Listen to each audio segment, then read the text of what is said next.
Class అన్నా రాగలదా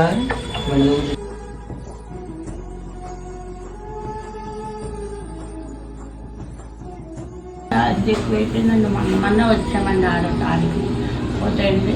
పాము వచ్చేసిందండి. అట్లా పాము కింద పడిపోవడం మంచం బాబు ఇంకా వెళ్తామని వంట చేసుకోవడం కాదు అనేసి అక్కడ షెడ్ దగ్గర ఉండిపోయి వంట పళ్ళు పింఛనే మీద ఈ షెడ్ కట్టి కానీ కరెంటు బిల్లు ఫోన్లో 200 వేసుకొని పిల్లలకి తర్వాత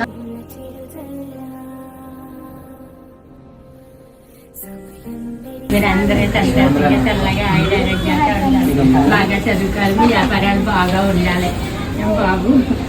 చదువుకోవాలి, పెద్ద పేజీకి రావాలి, మంచి మంచి ఉద్యోగాలు రావాలి. బాగా చదువుకున్నాం అనుకో 30 సంవత్సరాల తర్వాత నువ్వు ఎలా ఇంకొకరు సాయం చేయాలి. ఏం బాధపడాలి. మీకు చిన్న చిన్న అవసరాలు ఉంటే ఖచ్చితంగా మీరు మా నాన్నకి చెప్తే మా నాన్నయ్య మా ఊరు కాంటాక్ట్ అవుతారు. మా తోచిన సాయం ఖచ్చితంగా చేస్తామండి.